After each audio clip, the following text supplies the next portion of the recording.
Olá, pessoal do meu canal no YouTube, seja bem-vindo ao meu primeiro vídeo de 2020. Espero que todos tenham passado aí boas festas, né? E que 2020 seja um grande ano para todos nós. Um ano de muita luz, de muita paz, de muita saúde, de muita felicidade e de muitas realizações pessoais e profissionais.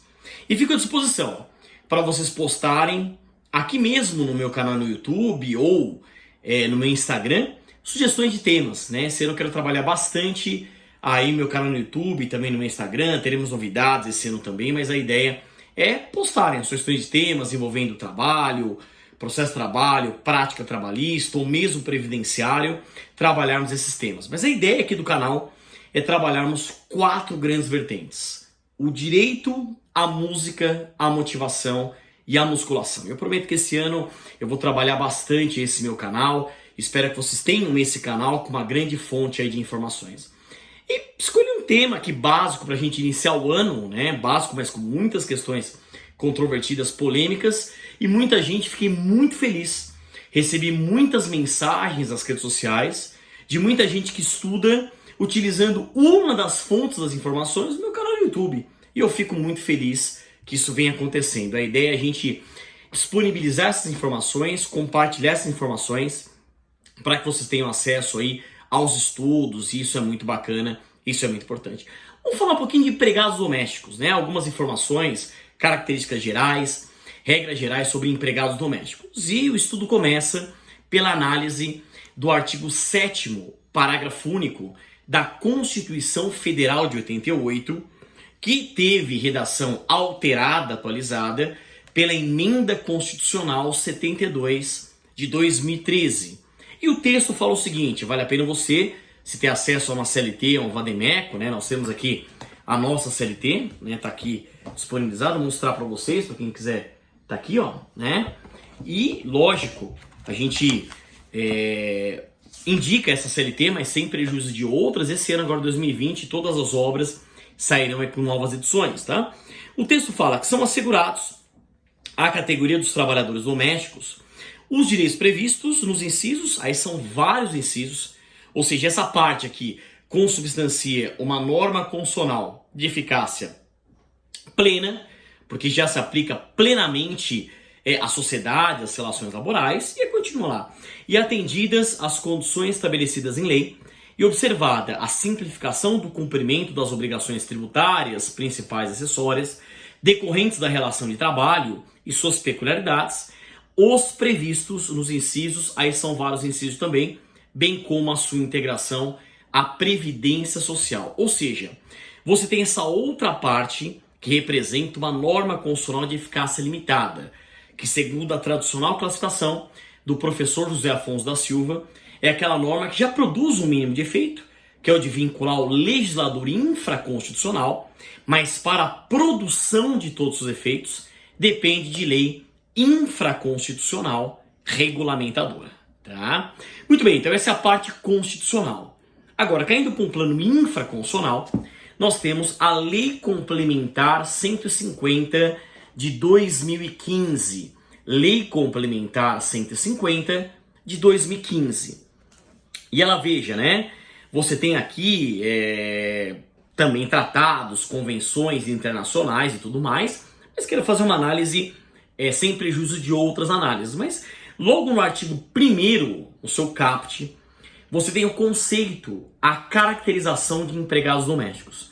Ela fala que é empregado doméstico, assim considerado aquele que presta serviços de forma contínua, subordinada, onerosa e pessoal, e de finalidade não lucrativa à pessoa ou à família, no âmbito residencial destas, por mais de 2 dias por semana, aplica-se o disposto nessa lei. Então veja o seguinte, o legislador aqui teve uma preocupação de trazer o seguinte, que empregado doméstico, antes de tudo, é um empregado, ou seja, possui vínculo empregatício, é uma relação empregatícia.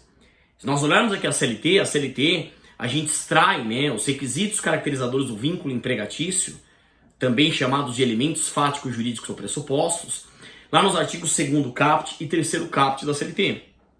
O artigo 2º caput traz o conceito de empregador e o artigo 3º caput traz o conceito de empregado. Muito bem, né? E lá nós temos requisitos: pessoa física, pessoalidade, não eventualidade, onerosidade e a subordinação jurídica.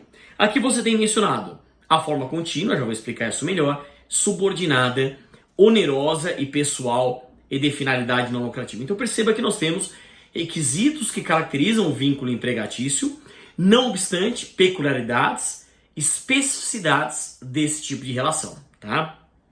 Havia muita discussão no passado dessa parte contínua. Se contínua, habitualidade, não eventualidade, se são ou se não são expressões sinônimas. Grandes juristas, como a saudosa professora Alice Monteiro de Barros, diziam que não, né? Mas hoje você tem uma certa objetividade na definição. De forma que a lei traz, o que a meu ver, data máxima vênia, há um erro aqui, porque gera uma polêmica, mas nós temos mais de 2 dias por semana. Então, empregado doméstico e empregada doméstica seria em tese, não trabalho, 3 dias por semana ou mais. Embora, veja, é bem possível extrairmos a interpretação de que mais de 2 dias por semana, não necessariamente 3. Se eu tiver, por exemplo, uma família, né, que contrata uma diarista toda segunda e quarta, toda terça e quinta, vamos dizer assim. E aí começa a chamar domingo para almoço de família, um outro dia na semana e vai pagando o dia, numa média dá 2, alguma coisa. E em tese, 2, alguma coisa mais do que 2. Então, portanto, se enquadraria aqui o juiz do trabalho teria a possibilidade de reconhecer o vínculo empregatício. É lógico, uma posição majoritária seriam 3 dias ou mais, mas a gente precisa analisar com bastante atenção. Outro ponto importante aqui, quando fala que a pessoa ou a família, leia-se a pessoa física, jamais pessoa jurídica poderá ser empregadora doméstica, só pessoa física ou família.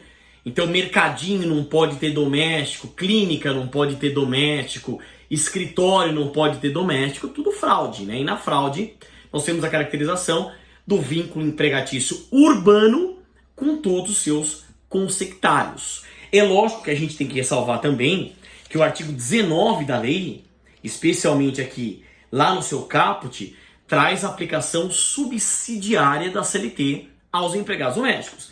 Então você tem observadas as peculiaridades do trabalho doméstico.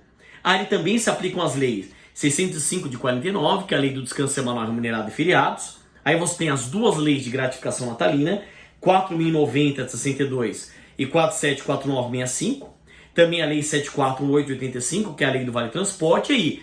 E subsidiariamente, tá aqui, a consolidação das leis do trabalho, a CLT. E o parágrafo único fala que a obrigação prevista no artigo 4º da lei 748 de 85, que é a lei do Vale Transporte, poderá ser substituída, a critério do empregador, pela concessão mediante recibo dos valores para aquisição das passagens necessárias ao custeio das despesas decorrentes do deslocamento residência-trabalho e vice-versa. Muito bem. Voltando aqui. Além disso, nós temos uma finalidade não lucrativa.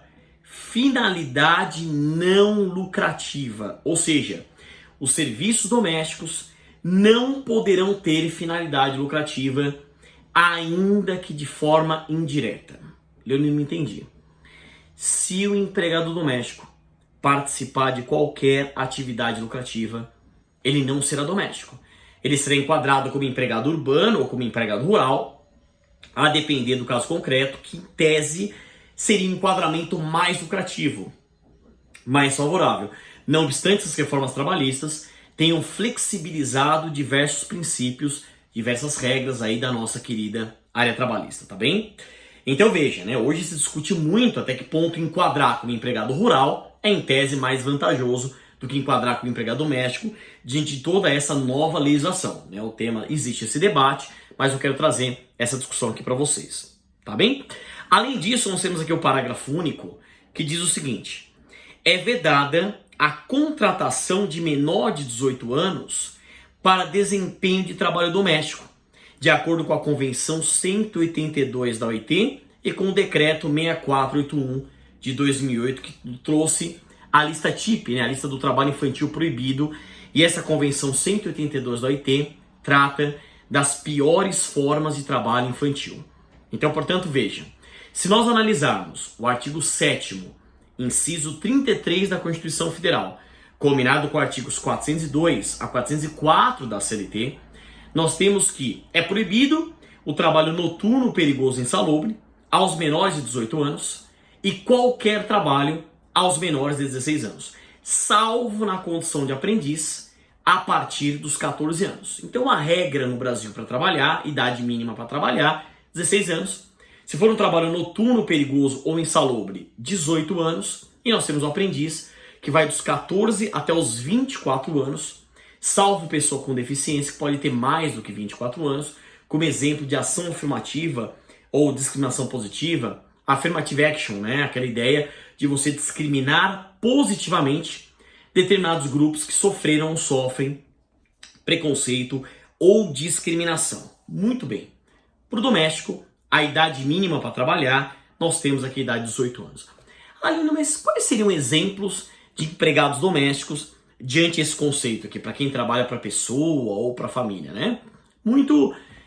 A gente tem vários exemplos, né? A gente pode falar do caseiro, da babá, do cuidador de idoso, da cozinheira particular, da passadeira, do motorista particular, da governanta, do mordomo. São vários exemplos, né? A gente não tem nenhum tipo de formação especial para ser empregado doméstico. Eu posso ter até um médico doméstico, um engenheiro doméstico, um pós-doutor em direito doméstico, pouco importa. O enquadramento aqui acaba sendo simples, tá? E aí, pessoal, para o vídeo não ficar muito longo, eu posso fazer outros vídeos e tudo mais, mas a ideia é a gente trazer sempre várias regras. Então, leiam o artigo 7º, parágrafo único da Constituição Federal, bem como a Lei Complementar 150/2015. E essa lei complementar, ela acaba tendo 47 artigos, tá? E ela tem no capítulo 1 do contrato de trabalho doméstico, você tem aqui do capítulo 2 do simples doméstico, você tem o capítulo 3 da legislação previdenciária e tributária, do capítulo 4 do Programa de Recuperação Previdenciária dos Empregadores Domésticos, REDOM, e do capítulo 5, disposições gerais. Por fim, eu queria só destacar o que eu acho importante e é legal a gente discutir e debater, tá lá o artigo 9º da lei.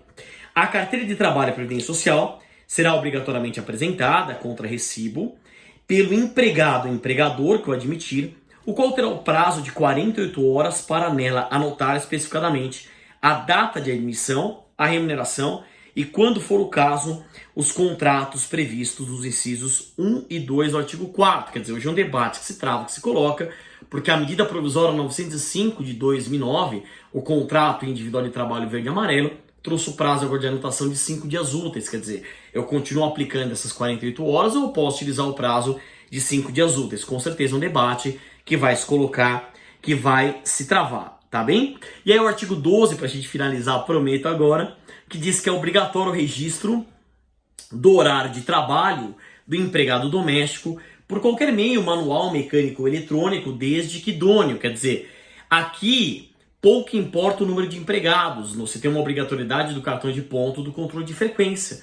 Tá? Hoje, com a Lei da Liberdade Econômica, a Lei 13.874/2019, tivemos alterações promovidas no artigo 74 da CLT, e lá apenas estabelecimentos com mais de 20 empregados e não mais do que 10, como era no passado, nós temos a obrigatoriedade em registro manual, mecânico e eletrônico.